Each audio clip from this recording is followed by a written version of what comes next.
자, 오늘은 우리 창세기 25장 27절에서 34절 말씀 가지고 내게 무엇이 유익하리요라는 제목으로 하나의 말씀을 나누겠습니다.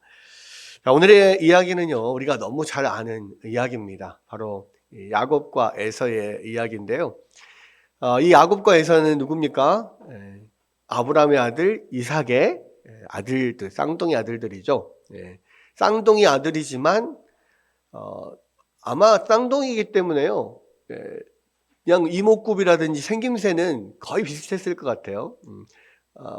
그리고 덩치도 상당히 컸을 것으로 봅니다. 왜냐하면 에서는 사냥꾼, 유명한 사냥꾼이고 들사람이잖아요.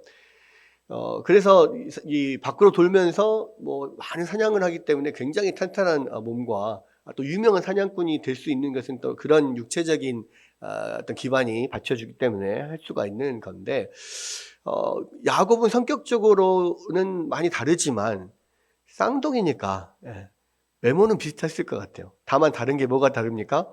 피부 색깔이 다르죠. 피부 색깔이. 왜냐하면 야곱은 주로 이제 집에 있기를 좋아하는 사람, 집돌이, 우리가 생각하는 집돌이 뭐 이렇게 생각하기 때문에 아무래도 햇빛을 많이 못 보다 보니까 더 피부가 하였을 것 같고요. 그죠? 에서는 밖으로 돌아다녔기 때문에 훨씬 뭐 많이 피부가 타서 까무잡잡했겠지만 실제로 태어날 때도 보면 피부가 붉고 털이 많았다 그랬어요.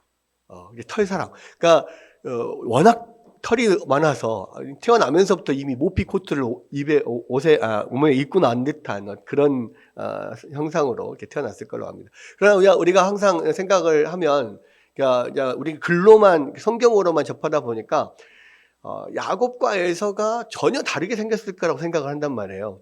근데 사실은 쌍둥이입니다. 그러니까 이목구비라든지 생김새라든지 체격이라든지 이런 것들은 거의 비슷했을 거예요.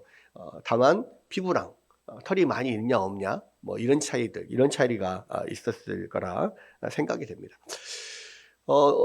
아무리 쌍둥이여도 이 같은 배에서 난 형제 자매들도 성격이 다 제각기잖아요. 심지어는 쌍둥이조차도 성격이 다 제각각입니다. 그래서 에서하고 야곱은 쌍둥이임에도 불구하고 성격이 완전히 달라요. 에서는 굉장히 외향적이고 야곱은 굉장히 내향적인 그런 사람으로 보여집니다. 그리고 에서는 밖으로 막 돌아다니면서 사냥을 하는 것을 좋아했어요. 그런데 이제 문제는 뭐냐면 이 에서의 어떤 외향적인 성격이 아버지 이삭에게는 마음에 쏙 들었어요. 왜 그럴까 생각을 해보면 이삭도 상당히 좀 내향적인 성격이고 조용한 스타일이잖아요. 그러니까 아무래도 자기에게 없는 그러한 큰아들의 그런 외향적이고 아주 시원시원한 성격, 이런 것들이 마음에 들었을 것으로 보이고, 또 여기서 보면 왜 좋아했냐면 에서가 그렇게 사냥하며 돌아다니면서 잡아온 고기를 먹는 것을 좋아했다 그랬어요. 그래서 이삭은 에서를 좋아했고, 여기서 보면 리브가는 또 야곱을 사랑했습니다. 리브가가 야곱을 사랑하는데 또 여러 가지 이유가 있겠죠. 왜냐하면 야곱이 조용한 성격으로 집에 있기를 좋아했기 때문에 아무래도 항상 집에서 거하면서 집안일을 하는 어머니 리브가와 더 가까웠겠죠. 집에서 리브가를 도와서 뭐 집안일도 하고 요리도 같이 하고 설거지도 하고 막 이런 일들을 하는 것을 즐겼을 것 같아요. 그러니까 나중에 뒤에 이제 한 사건이 나오는데 에서가 밖에서 사냥하고 막 돌아다니면서 너무 배가 고파서 돌아왔는데 야곱이 집에서 죽을 끓이고 있었단 말이에요. 그렇죠. 그러니까 성경에는 남자가 어떻게 요리를 하는 장면이 별로 나오지 않습니다. 근데 여기서 보면 야곱은 집에서 요리를 하고 있어요. 그러니까 그런 내향적인 성격의 집에서 있으면서 또 야곱이 힘도 좋았거든요. 에서의 동생이기 때문에 힘이 좋아요. 나중에 이제 그 바단 아람의 외삼촌 라반 집으로 갔을 때 거기에서 이제 라헬을 만날 때 우물가에서 만나잖아요. 근데 우물을 덮고 있는 돌이 엄청 무거워서 혼자서 움직이기가 힘들어요. 그래서 이제 남자 목자들이 여러 명 모이면 같이 그것을 열어서 물을 기르는데, 이 야곱이 혼자서 그것을 들어서 물을 깃도록 도와주잖아요. 그 이야기는 뭐예요? 야곱도 엄청 힘이 좋았단 말이에요. 그러니까 좋은 덩치에 있는 힘으로 집안일을 거실거실 잘 도와주니까 어머니 리브가 입장에서는 굉장히 마음이 가겠죠. 그러니까 이것은 이제 육신적인 이유입니다. 그런데 리브가가 야곱을 좋아하는 또 하나 다른 이유가 있었어요. 그게 뭘까요? 네. 리브가가 그 쌍둥이를 임신했을 때 하나님께 받은 계시가 있어요. 그게 뭐였습니까? 네. 뱃속에서 엄청 막 속에서 날마다 막 전쟁이 나가지고 너무너무 배가 아파서 죽겠는 거예요. 너무너무 힘들고. 그러니까 이게 뭔 일인지 도대체 알 수가 없어요. 그때 당시에는 뭐 산부인과 가서 뭐 초음파 검사를 하거나 뭐 사진을 찍어보거나 이렇게 할 수가 없잖아요. 무슨 일인지 몰라서 너무 죽겠겠으니까 하나님 앞에 가서 기도를 하잖아요. 근데 하나님이 왜 그런지를 알려주십니다. 왜 그렇다고요? 네 뱃속에서 두 아이가 싸운다는 거예요. 그러니까 두 아이가 나중에 두 민족을 이루게 될 것인데, 작은 아이가 큰 아이보다 더 잘 될 거라는 거죠. 그래서 큰 자가 작은 자를 섬기게 될 거다. 이런 계시를 받습니다. 근데 이것은 단순히 그냥 두 아이가 민족을 이루고 두 민족이 작은 아이가 이룬 민족이 큰 아이가 이룬 민족보다 더 잘 되고 더 크게 돼서 큰 아이를 이룬 민족을 뭐 정복하거나 뭐 이런 육신적인 뭐 이야기이기도 하지만, 그러나 사실은 또 한편에서는 영적인 이야기이기도 하단 말이에요. 그래서 결국 큰 자가 작은 자를 섬긴다는 이야기는 작은 아이가 더 잘 될 것이라는 면도 있지만 육신적으로 잘 될 뿐만이 아니라 영적으로 하나님의 그 언약이 이 작은 아이를 통해서 이루어질 것을 지금 이야기를 한 거죠. 지금 창세기에서 우리가 계속 보고 있는 게 뭐냐면 아담과 하와의 범죄 이후에 하나님께서 아담과 하와에게 약속을 주셨어요. 그들의 범죄로 인하여서 모든 인간이 죽어 마땅하지만 하나님께서 하와의 후손, 여자의 후손을 통하여서 인류를 구원하실 계획, 이 계획을 하나님께서 알려주시면서 결과적으로 그 이후의 모든 삶은 하나님께서 약속하신 그 여자의 후손을 기다리는 믿음으로 사느냐, 그 믿음과 상관없이 내 마음대로 사느냐, 이 둘의 갈림길로 갈라지게 돼 있어요. 그래서 아담의 아들인 가인과 아벨도, 아벨은 그 하나님의 약속을 믿고 기다리는 삶을 살다가 결과적으로는 가인에게 시샘을 받고 죽임을 당하죠. 가인은 그 약속과 상관없이 자기가 원하는 삶을 살았어요. 그러다가 동생을 죽이고 쫓겨나요. 그죠? 그리고 그 약속이 어디로 이어집니까? 그 다음에 낳게 된 셋이라고 하는 그 자녀로 이어지게 됩니다. 그리고 그 셋의 후손을 통해서 계속해서 그 약속을 믿고 그 약속을 기다리는 사람과 그렇지 않은 사람, 이 두 부류로 계속 갈라집니다. 그리고 그게 아브라함에게도 와요. 모든 인류가 이제 그런 약속을 부여받은 후손들이어도 다 그 약속을 붙잡고 살지를 않아요. 아브라함 시대에 가면은 모든 사람들이 그 약속을 잊어버리고 약속과 상관없이 삽니다. 그런데 하나님께서 그 중에 한 사람 아브라함을 택해서 그냥 가만히 내버려 두니까 스스로 약속을 지키며 그 약속을 기다리며 사는 사람이 없어졌단 말이에요. 하나님께서 다시 그 약속의 자녀 중에 아브라함을 선택하셔서 아브라함을 통해서 하나님의 언약이 강권적으로 이루어지도록 이제는 하나님께서 엄청나게 역사하시는, 하나님께서 하나님의 계획대로 인도하시는 면이 쭉 나옵니다. 그런데 그 아브라함의 자손 중에서도 또 여전히 하나님의 약속을 붙잡고 사는 사람과 그렇지 않은 사람으로 나눠져요. 아브라함의 아들이 그 약속이 이삭으로 이어지지만 사실은 이삭보다 더 먼저 육신의 방법으로 낳은 자녀가 있었죠. 누굽니까? 이스마엘이에요. 이스마엘은 태어날 때부터 어떤 육신적인 인간적인 방법으로 태어난 아이였고요. 그 이후에도 그 약속과 상관없이 살아갑니다. 이삭은 태어날 때부터 이 약속을 기대하는 마음, 믿음 안에서 오랜 기다림을 통해서 태어납니다. 그 약속이 이삭에게 이어지잖아요. 이삭이 낳은 아들도 그 오랜 기다림 가운데 또 아들을 낳아요.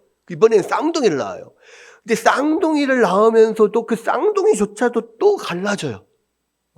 약속을, 하나님의 언약을 믿고 그것을 기다리는 사람과 그렇지 않고 그냥 내 마음대로 사는 사람. 그래서 쌍둥이지만 에서와 야곱이 가는 길은 달라지는 거예요. 근데 그것을 오늘 이 작은 팥죽 사건, 이 사건을 통해서 이 사람들이 어떤 것을 붙잡고 살아가는가가 아주 단적으로 보여지는 겁니다. 지금 성경은 계속해서 말하고 있어요. 이 세상을 사는 방법이 크게는 두 가지 방법이라는 거예요. 하나는 하나님의 약속을 믿고 그 하나님의 약속을 붙들고 사는 방법. 또 하나는 그 약속과 상관없이 내 마음대로 사는 방법. 이 두 가지, 우리의 모든 삶의 모습은 이 두 가지 모습으로 나눠진다는 것입니다. 근데 그러한 생각, 이 두 가지 생각을 가진 사람들이 우리의 삶에서 어떤 선택을 하고 어떻게 살아가고 그 결과가 어떻게 되는지를 보여주는 단적인 예가 오늘의 팥죽 사건인 거예요. 여러분, 이 팥죽 사건을 우리가 잘 보면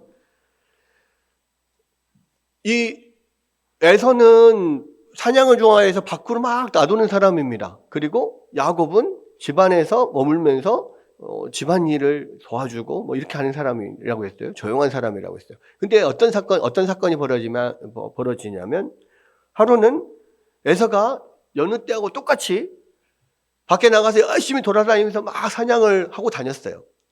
근데 오늘 그날은 또 사냥감이 뭐 항상 많이 이렇게 눈에 띄는 게 아니잖아요. 그죠?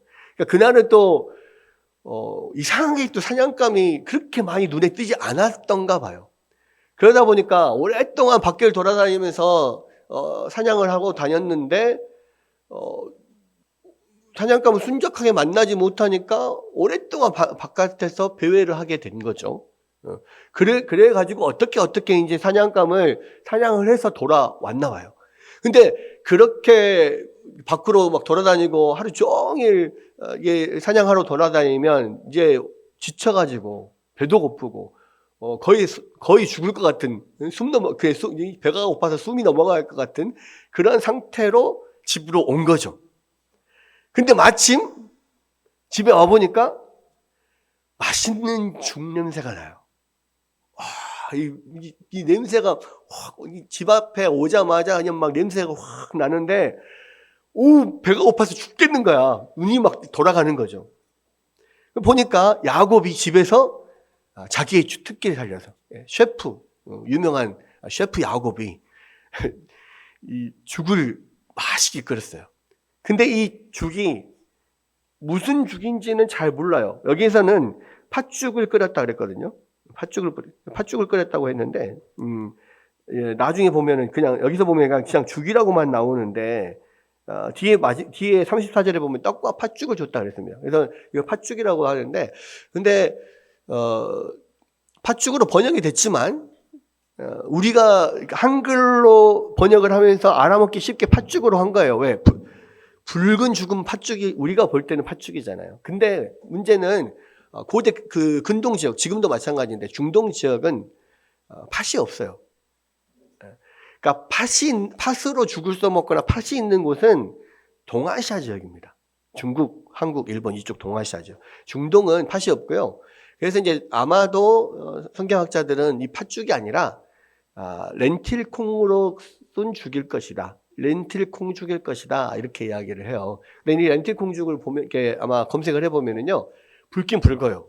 근데 우리가 생각하는 그런 약간 자줏빛 나는 붉은 팥 그런 게 아니고, 약간 주홍색 내지는 약간 오렌지빛 나는 그런 붉은 색을 띠는 죽입니다. 렌틸콩죽에 보면은 나오거든요.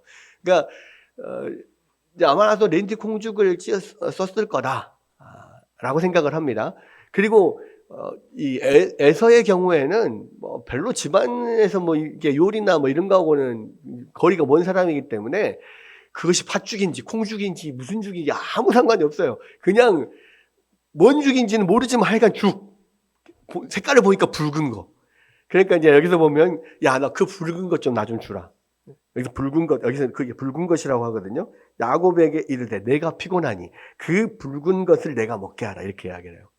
그러니까 뭔지 모르겠어. 하여간 맛있는 냄새가 나는 죽. 그 붉은 거. 야, 그거 빨리 나 좀 주라. 나 죽이면 죽겠어.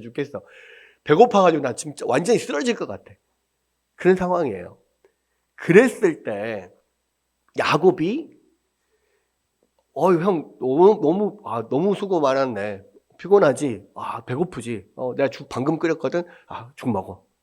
얼마든지 우리가 그렇게 줄 수 있잖아요. 우리가 같은 형제 자매면, 아니, 동생이, 아니면 형이 밖에 나갔다 들어와도 막 배고파서 죽을 것 같은데, 마침 내가 죽을 쓰고 있고, 요리를 하고 있어. 요리하는 사람들은 요리하면서 또 냄새도 맡고, 맛도 보고, 그러니까 뭐, 다 안 먹어도 사실은 요리한 사람들은 어느 정도 배가 그냥 부른 느낌이 있거든요. 그러니까 막 그렇게 절실하게 지금 이걸 내가 요리했으니까 내가 먹을 거야. 이렇게 생각하진 않았을 겁니다. 근데 상대적으로 봤을 때 지금 에서는 밖에 나갔다가 돌아와가지고 막 완전히 배가 고파 죽을 것 같은 그런, 지금 거의 얼굴이 다 죽어가는 그런 상황이에요. 그랬을 때 진짜 그냥 뭐 동생이고 그런 형제 자매라고 하면, 가족이라고 하면 진짜 너 엄청 피곤하겠다, 엄청 배고프겠다, 빨리 와서 먹어 이렇게 하는 게 정상이잖아요. 근데 야곱은 그렇게 하지 않은 거예요. 거기에다가 형이 곧 숨 넘어가게 배고플 그때에 뭔가 판단하고 자시고 할 것이 없을 그때에 자기가 그동안에 정말 가지고 싶었던 것을 달라고 하는 거예요. 뭘 달라고 합니까? 내가 형 이 맛있는 죽, 형 배고파 죽겠지? 내가 이 죽 줄 테니까 형이 가진 장자의 명분을 나에게 줘. 나에게 팔어. 이 죽을 줄 테니까 이 죽으로 장자의 명분을 나에게 팔어. 이렇게 이야기하는 거예요. 그러니까 그런 거죠. 남매나 자매나 형제 간에 누나가 형이 가지고 있는 것 중에서 내가 진짜 가지고 싶었던 게 있어요. 그게 인형이 될 수도 있고, 무슨 로봇 장난감이 될 수도 있고, 여러 가지 아주 예쁜 연필이나 지우개나 학용품이 될 수도 있고, 여러 가지 있을 수 있어요. 근데 진짜 형도 아끼는 것일 수 있는데, 형은 내가 생각하는 것보다 이것을 더 엄청 좋아하는 것 같진 않아. 근데 나는 이게 너무 갖고 싶어. 그랬을 때 어떤 형이 아주 뭔가 급박한 뭔가가 있을 때 내가 그거 해줄 테니까 그거 나 줘. 이렇게 할 수 있거든요. 그러니까 많이 그렇잖아요. 그런 면들이 있잖아. 약간 지금 야곱이 그런 거예요. 야곱의 입장에서는요, 이 형의 장자의 명분, 장자권을 엄청 갖고 싶어 했어요. 근데 반면에 형 에서는 이 장자권이 사실 별로 그렇게 중요하지 않아. 왜? 여러분, 장자권이라는 게 뭐냐면 장자의 권한이에요. 장자의 권한. 근데 이 장자의 권한은, 이 장자권을 판다는 것은 지금 당장 그러면 내가 형이 되고 네가 동생이 돼 이런 이야기가 아니라, 형 동생을 바꾸자는 이야기가 아니라고. 이 장자권, 야곱이 원했던 장자권은 뭐냐면 내가 형이 될 게가 아니고 형이 가지고 있는 장자의 권한을, 나중에 필요한 장자의 권한을 나에게 주라는 이야기예요. 이 장자의 권한은 두 가지가 있습니다. 첫 번째는요, 물질적인 권한인데요. 물질적인 상속권이에요. 물질적인 상속권인데, 우리나라 같은 경우는 많은 경우에 상속을 그냥 장남에게 몰빵을 해주는 경향이 있습니다. 100%를 그냥 장남에게 줘버려. 그 전에 옛날에 옛날에 어떤 상속의 개념은 100% 장남에게 주면 장남이 알아서 동생들한테 나눠주기도 하고, 아니 욕심이 많으면 자기가 확 가지고 그냥 붙들고 있는 경우도 하고, 그렇게 되면 집안에서 여러 가지 뭐 분란도 일어나고 많이 그럽니다. 그렇죠? 근데 이스라엘의 장자권은 그게 아니에요. 뭐냐? 원래 상속은 모든 남자 형제들에게 모두 골고루 나누어주게 돼 있어요. 다 한 몫씩 나눠주게 돼 있어. 그런데 이 장자권은 뭐냐면, 모든 사람들이 한 몫을 받을 때 장자는 한 몫을 더 받을 수 있어요. 그러니까 두 몫을 받을 수가 있다고. 자, 예를 들어서, 저에게 지금 예를 들어서 아들이 둘이 있어요. 야곱과에서 둘이 있어요. 그러면 나중에 상속을 할 때 어떻게 되냐면, 전체 재산을 3등분을 합니다. 그러니까 두 명이 있으면 세 몫으로 나눠요. 그래서 두 몫을 장자에게 주고 한 몫을 차자에게 주는 겁니다. 아들이 4명이 있다? 그러면 상속을 어떻게 하냐면 5몫으로 나눠요. 그래서 다 한 몫씩 주고 나서 장자에게 한 몫을 더 준다고. 그러니까 이 장자권은 전체를 다 받는 게 아니에요. 공평하게 나눠서 한 몫을 더 받는 거야. 그러니까 사실은 조금 더 받는 거 아니에요. 그러니까 이 에서의 입장에서는 그게 그렇게 큰 메리트가 아니야. 지금 당장의 눈앞에 있는 것을 이렇게 갖는 것하고 언제가 될지 몰라. 아버지가 언제 돌아가실지 모르잖아요. 나중에 아버지가 돌아가실 때 다 한 몫씩 받고 자기가 그 중에 남은 한 등분으로 나눠진 한 몫을 더 받는 거, 이게 그렇게 크게 보이지 않는 거예요. 그러니까 에서의 입장에서는 어차피 내가 형이라는 것은 무슨 일이 있어도 변하지 않아요. 그리고 나중에 형으로서 마지막에 아버지 돌아가실 때 한 몫 조금 더 받는 거, 그 정도가 장자권이에요. 근데 이제 문제는 뭐냐면, 이것은 물질적으로만 생각을 했을 때는 동생보다 조금 더 받는 게 사실 장자권이에요. 근데 이 에서의 입장에서는 그거밖에 생각이 안 돼. 근데 이 장자권에는 물질적인 권리뿐만 아니라 영적인 권리가 하나 더 있어요. 그게 뭐냐면, 장자는 모든 사람이나 가축이나 모든 생물의 초태생은, 첫 열매는 하나님의 것이에요. 그래서 우리가 추수감사주일이잖아요, 지금. 추수를 하고 나서 처음 이게 얻은 거잖아요. 그러니까 첫 열매는 무조건 하나님 앞에 드려야 돼. 가축도 처음 낳은 첫 새끼는 하나님 앞에 다 드려야 돼. 이스라엘에서도 장남을 낳잖아요. 장자 첫 아들을 낳잖아요. 그러면 첫 아들은 하나님의 것이야. 근데 아들을 하나님 앞에 그냥 드릴 수는 없잖아요. 그래서 아들을 드리는 대신에 그 장남의 그 첫 열매의 값을 하나님 앞에 대신 드려요. 그것을 대속이라고 합니다. 그러니까 대신 아들 대신에 그 값을 하나님 앞에 드리는 거. 민수기나 출애굽기에서는 그 첫 아들을 하나님 앞에 드리는 제속물을 은 5세겔을 드리라고 돼 있어요. 은 5세겔. 네. 그러니까 지금 생각하면은 이제 한 세겔은 요즘 생각한 일일 노동자의 하루 품삯 이렇게 생각하면 돼요. 세겔과 데나리온, 드라크마가 조금 다르긴 한데, 신약으로 생각하면, 구약에서의 세겔 개념은 신약으로 생각하면은 이 드라크마나 데나리온 개념이어서, 그래서 은 5세겔을 드린다는 이야기는 5일치 품삯을 하나님 앞에 드린다고 생각하면 돼요. 그러니까 지금 한 10만 원 생각하면 한 50만 원 정도를 하나님 앞에 장자의 값으로 드리는 거예요. 그렇게 생각을 하면 됩니다. 그리고 그 화폐의 가치는 조금씩 다르기 때문에 구약 시대에 노예 한 사람의 값이 은 30세겔이었어요. 그래서 예수님을 은 30에 팔았잖아요, 유다가. 그게 이제 구약시대의 어떤 노예 한 사람의 어떤 값으로 예수님을, 그 독생자 그리스도를 그 노예의 값으로 팔았다는 이런 식으로 의미가 있기는 한데, 어쨌든 첫 태생은 하나님의 것이기 때문에 첫 아들도 하나님께 바쳐진 그런 존재라는 거예요. 많은 자식이 있어요. 근데 그 중에서 첫 아들은 하나님의 것으로 구별됩니다. 항상 하나님의 것으로. 그러니까 장자권에는 두 가지 의미가 있는 거예요. 물질적으로 조금 더 상속을 받을 수 있는 권한하고, 두 번째는 하나님의 것으로 구별되는 권한.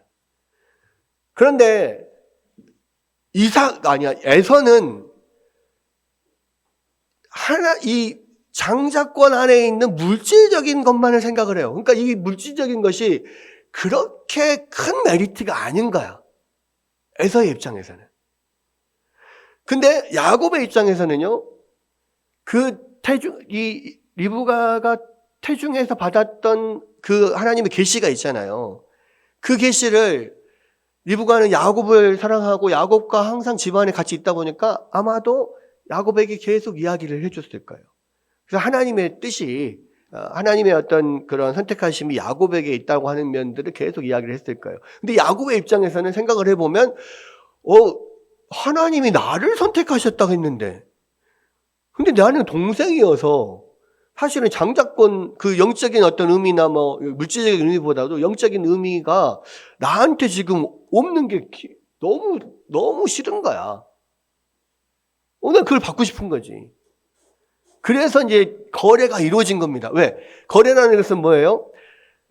저 사람에게는 별로 가치가 없는 건데 나에게는 엄청 가치 있어 보일 때 그것이 거래가 충분히 이루어질 수 있는 거야. 저 사람은 팔고 돈을 받아서 좋고, 나는 돈을 주고 그것을 사서 좋고, 이게 그러니까 거래가 되는 거거든요. 야곱이 거래를 신청을 하죠. 그리고 에서는 판단을 합니다. 나중에 얼마가 될지 모를 조금 더 얻을 그 이익이 지금 현재 내가 배고파 죽겠는데 배부르게 먹을 수 있는 이 팥죽보다 더 귀한 가치냐? 생각을 했을 때 에서의 입장에서는 나중에 얼마가 될지 모를 그런 조금 더 받는 재산보다는 지금 내가 그냥 눈앞에서 죽을 것 같을 그때의 그 맛있는 팥죽을 양껏 먹는 것이 훨씬 더 가치 있는 거라고 여겼단 말이에요. 그러니까 그거 오케이, 야 그렇게 하자 하고 야곱이 맹세하라 그러니까 맹세를 하고 그것을 팥죽을 배부르게 먹고 만족하고 나간 겁니다. 어쩌면 에서의 입장에서는 어차피 내가 장자권을 판다고 해도 내가 형인 것은 변함이 없을 것이고, 아버지가 돌아가실 때가 언제가 될지 모르는데 100년 후가 될지 200년 후가 될지 모르는 상황이잖아요. 그랬을 때 오랜 시간 뒤에 이 야곱이 이 사건을 기억이나 하고 있을까? 본인이 귀하게 여기지 않기 때문에 야곱도 그게 그렇게 귀하게 여길 거라 생각하지 않았을지도 몰라요. 그래서 그거는 나중에 그냥 유명무실해지는 것일 것이다. 이렇게 그냥 생각하고 당장 눈앞에 있는 내가 얼른 빨리 먹고 배부를 이 팥죽을 그래서 그냥 팔고 그 팥죽을 먹었을지도 모르겠어요. 그러니까 나중에 그 이삭이 마지막 나이 늙어서 그 아들들에게 축복하려고 했을 때, 그때 에서가 그 이삭이 에서에게 가서 사냥을 해가지고 와서 그걸로 맛있는 음식을 만들어서 나에게 주라. 그럼 내가 그것을 먹고 축복하겠다라고 했을 때 에서는 이 이야기를 꺼내지 않아요. 사실은 내가 장자권을 동생한테 팔았습니다. 옛날에. 그렇게 말하지 않아요.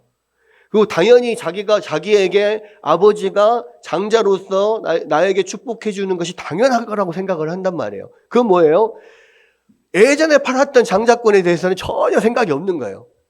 정신 없을 때 내가 판 거기 때문에 내가 어떤 바른 이성적인 판단하고 판 게 아니니까 무효다 이렇게 생각했을지도 모르겠어요. 그리고 그렇게 쉽게 그냥 그렇게 우기면 될 것이라고 생각했는지 모르겠어요. 그런데 성경은 뭐라고 합니까?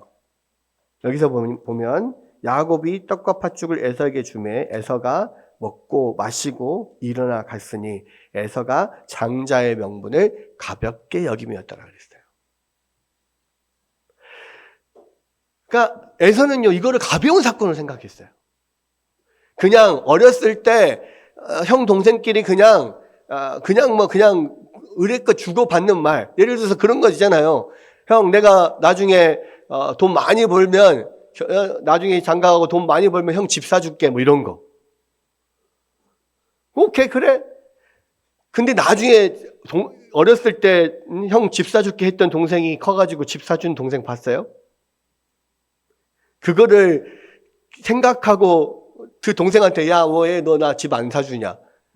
이렇게 하는 형도 봤습니까? 없잖아요. 그러니까 그렇게 어렸을 적에 그냥 굉장히 배고팠을 때 일어났던 그냥 가벼운 사건에서는 그렇게 생각했을지 모릅니다. 근데 야곱은 그렇게 생각하지 않았어요.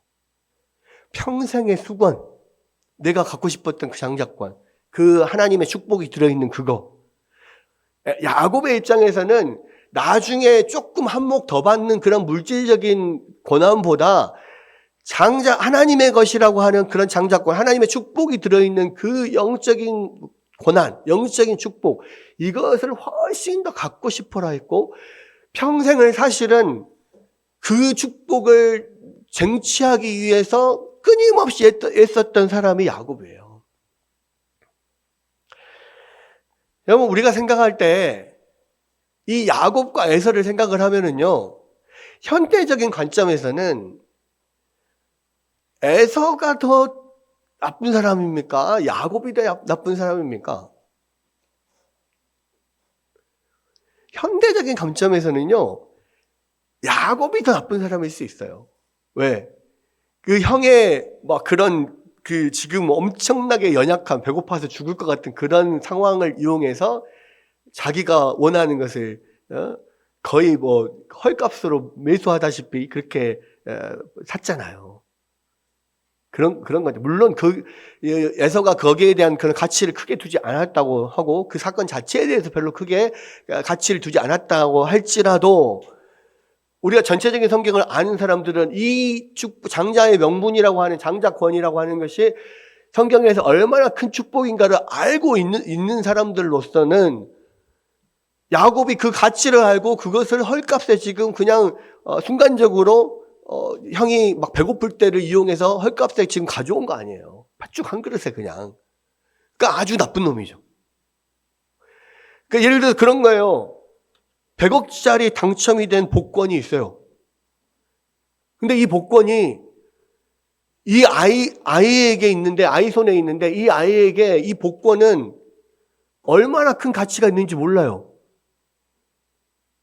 근데 어른이 지나가다 보니까 이게 100억짜리 당첨이 된 로또네? 이거를 야, 너 이거 종이 쪽지 너 필요 없지? 아저씨 이거 줘. 아저씨가 이거 주면 10,000원 줄게. 그럼 그 어린아이는 그 종이 쪽지보다는 10,000원짜리 한 장 훨씬 더 크잖아요. 예, 그럴게요. 그래서 그 100억짜리 로또를 10,000원에 이 100억짜리 로또하고 10,000원을 바꾼 거하고 똑같은 그런 상황인 거예요, 사실은. 그렇잖아요. 왜? 그 가치를 모르니까 팥죽 한 그릇에 지금 판 것이고 팥죽 한 그릇에 산 거예요. 그러니까 이렇게 생각을 해보면 아주 나쁜 사람이죠. 사기꾼이죠. 야곱이 태어나면서 에서의 발뒤꿈치를 잡고 나와서 발뒤꿈치를 잡은 자 야곱이라고 이름을 지었는데, 발뒤꿈치를 잡는 것은 사람을 속이는 그러한 야비한 기술, 씨름에서의 어떤 기술이었다고 해요. 그렇기 때문에 이름 자체가 속이는 자라고 하는 뜻입니다. 근데 그러한 이름처럼 지금 야곱이 말도 안 되는 엄청난, 우리가 봤을 때는 엄청난 큰 가치가 있는 거를 말도 안 되는 헐값에 팥죽 한 그릇에 지금 그것을 산 거예요. 에서를 속여서 그것을 가져온 거나 다름없다고. 그 나중에 에서가 진짜로 아버지의 축복을 받을 그때에 야곱과 그 리브가가 짜가지고 아버지를 속이고 먼저 축복을 받아버리잖아요. 그러니까 이렇게 노발대발해서 이번에도 그렇게 아버지를 속여서 축복을 강탈해 갔는데 옛날에도 그랬습니다. 어렸을 때도 이놈이 싹수가 아주 노랬습니다. 이러면서 그렇게 나한테 사기를 치던 놈이에요. 그런 놈이 이번에 진짜 큰 사기를 쳤습니다. 뭐 이러면서 지금 이야기를 하잖아요. 우리의 시각으로 보면은요, 야곱이 훨씬 더 나쁜 놈이에요. 근데 성경은 뭐라고 말하냐? 야곱에 대해서는 한마디도 없어요. 에서가 장자의 명분을 가볍게 여겼다 이렇게 이야기를 합니다. 그리고 이것에 대해서 히브리서 12장에 가면 뭐라고 이야기를 하냐면 히브리서 12장 한번 볼까요? 히브리서 12장 한번 살펴볼게요. 12장에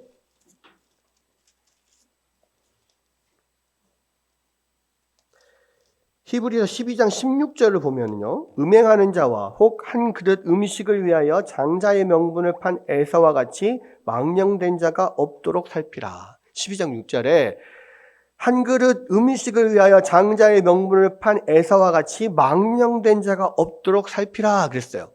여러분, 에서를 뭐라고 그랬냐면요, 망령된 자라고 그랬어요. 망령된 자.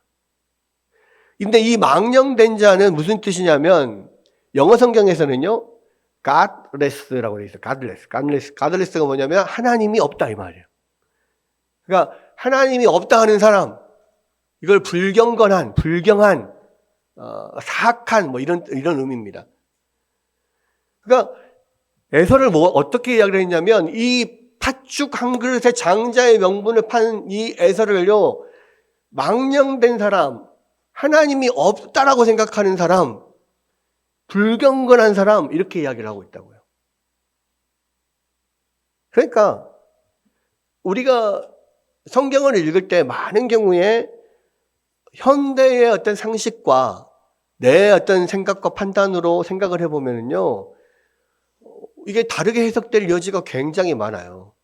그런데 성경을 읽고 성경을 해석할 때는 성경에서 전체적으로 어떻게 이 사건에 대해서 이야기를 하는가를 보고 판단을 해야 돼요.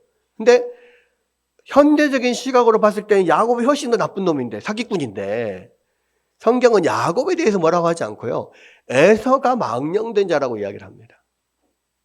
하나님을 믿지 않는 자, 아주 불경건한 자. 여러분, 우리가요, 성경에서 말하는 경건한 자는, 성경에서 말하는 경건은 외부로 나타나는 어떤 도덕적인 행동에 따라서 이 사람이 경건한지 불경건한지를 판단하지 않아요. 그러니까 야곱은 외적으로 나타나는 그 행동은요, 아주 불경건한 사람이에요. 비윤리적인 사람이라고, 사기꾼이라고, 행동이 아주 나쁜 놈이에요. 근데 성경은 야곱을 망령된 자라고 하지 않고 에서를 망령된 자라고 했어요. 에서는 순진해서 속아가지고 장자의 명분을 팥죽 한 그릇에 팔았을 뿐이에요. 그런데 그 에서를 망령된 자라고 했다고요. 왜 그랬을까요? 성경에서의 경건함과 불경건함은 뭐냐면 그거예요. 그 마음에 있어요. 마음 안의 중심에 하나님이 있냐 하나님이 없냐의 차이예요. godless냐 godness냐.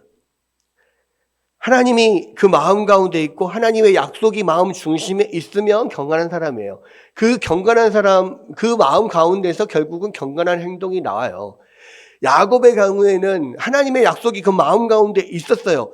근데 그 마음을 사실은 하나님의 약속을 내가 이루고 싶은 그런 마음이 너무 강렬해서 인간적으로 잘못된 사실은 행동을 한 거죠. 이거는 야곱의 성격이에요. 그래서 하나님의 마음에 둔 것은 야곱에게 굉장히 그 좋은 장점이고 야곱이 경건한 자라고 말할 수 있는 면인데, 한편으로 야곱은요, 그 중심에 있는 하나님의 약속을 자기 손으로 자기가 뭔가 이루고자 해서 평생을 그렇게 움켜쥐면서 자기가 이루려고 힘쓰고 애썼던 사람이에요. 그러다 보니까 결과적으로는 오랜 시간이 걸렸어요. 그리고 하나님께 엄청나게 맞아요. 자기가 뭔가를 막 쟁취하려고 할 때마다 자기는 형을 속이고 그것을 얻으려고 했는데 그 과정에서 결국은 바단 아람 외삼촌 집으로 피신을 가야 되고 또 외삼촌 집으로 가서 또 거기에서 외삼촌한테 계속 자기보다 더한 사기꾼인 외삼촌한테 계속 속아가지고 20년 동안을 거기서 종살이를 하다가 왔어야 돼요. 그리고 나중에 그 바로왕 앞에 가서 섰을 때도 나의 인생, 나그네의 인생이 열조에 비해서보다는 짧지만 아주 험악한 세월을 살았습니다. 이렇게 이야기를 하거든요.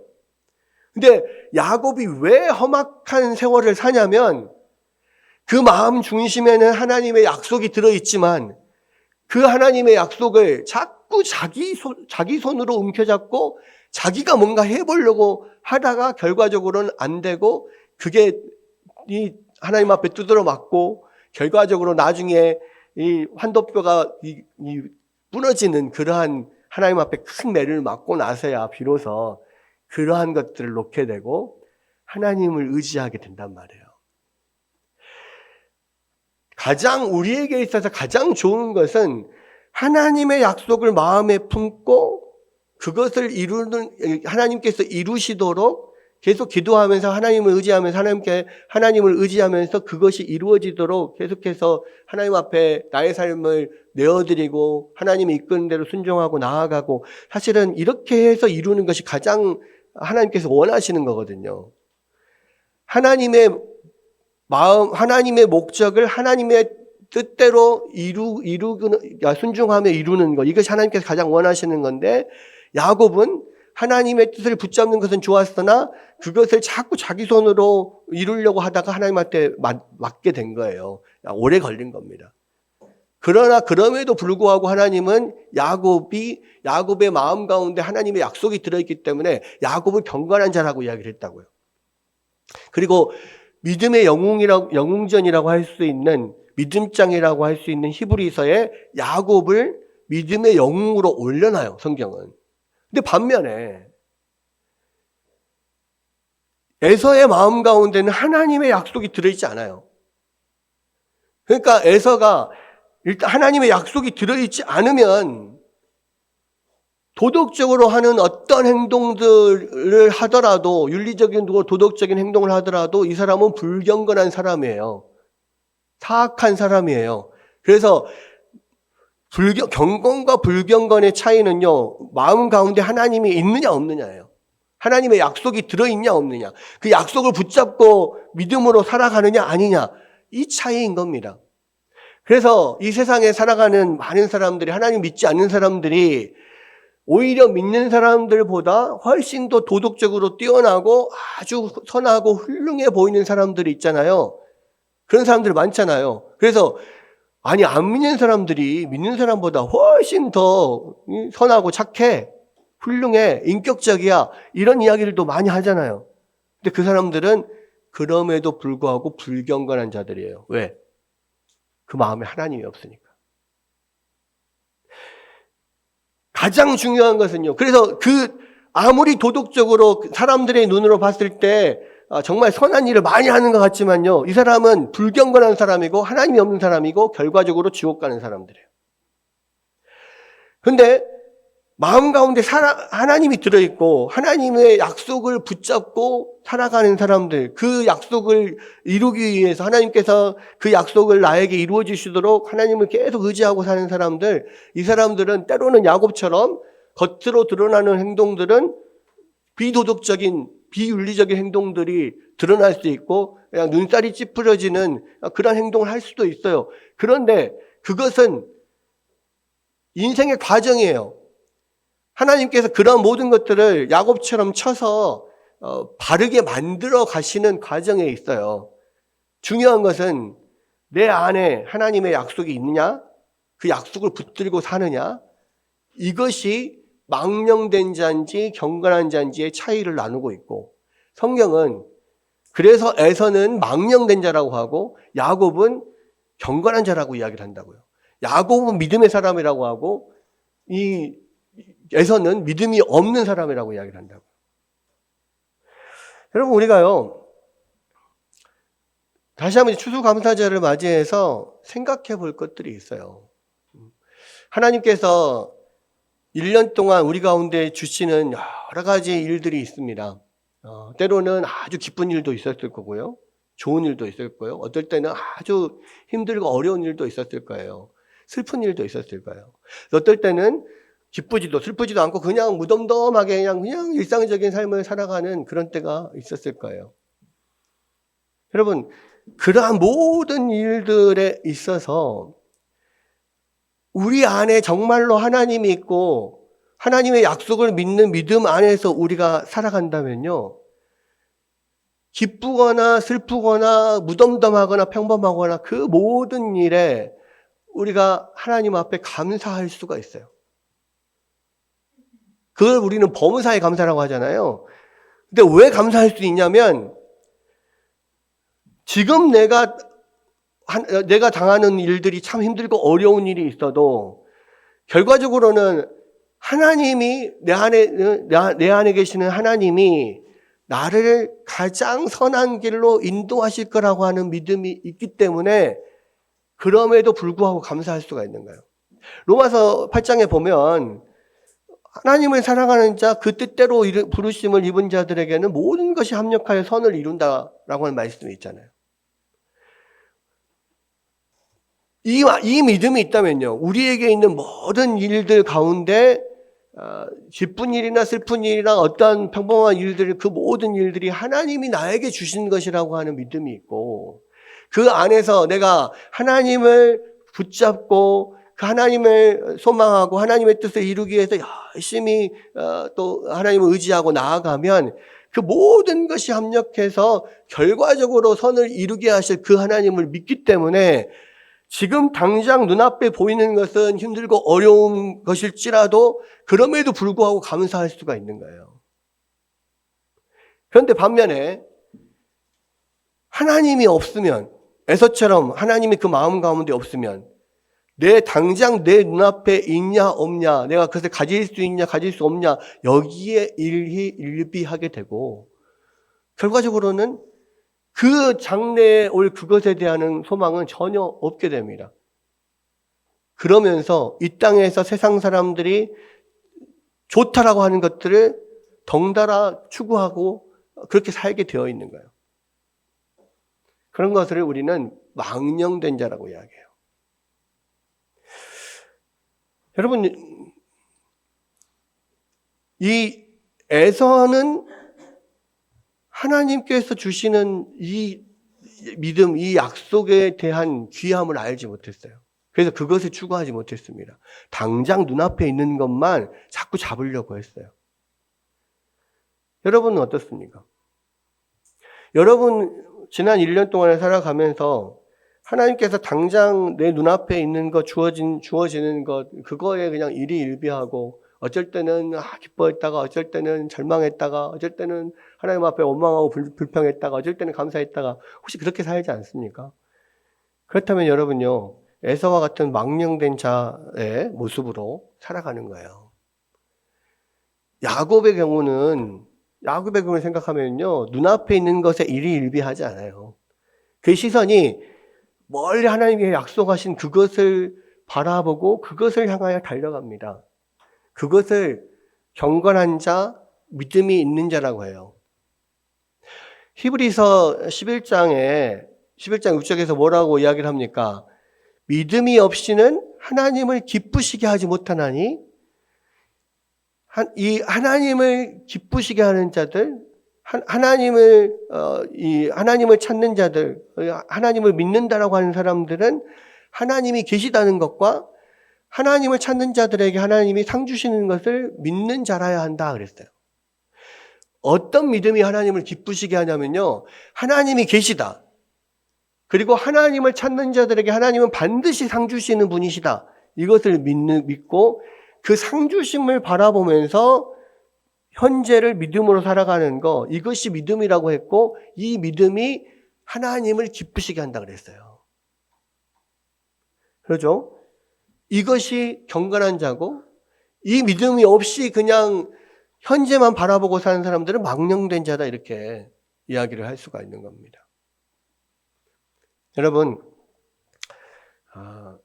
우리에게 정말 필요한 것은요, 현재 내 삶에서 드러나는 여러 가지 그런 도덕적인 성품, 이것보다요, 더 중요한 것은 내 마음 안에 하나님이 계시는가, 하나님의 약속하신 그 소망이 내 안에 있는가, 그것을 붙잡고 상주심을 믿고 지금 어떠한 상황 속에서도 그 소망을 가지고 믿음으로 나아가고 있는가, 이것이 우리에게 있어서 가장 중요하다는 거예요.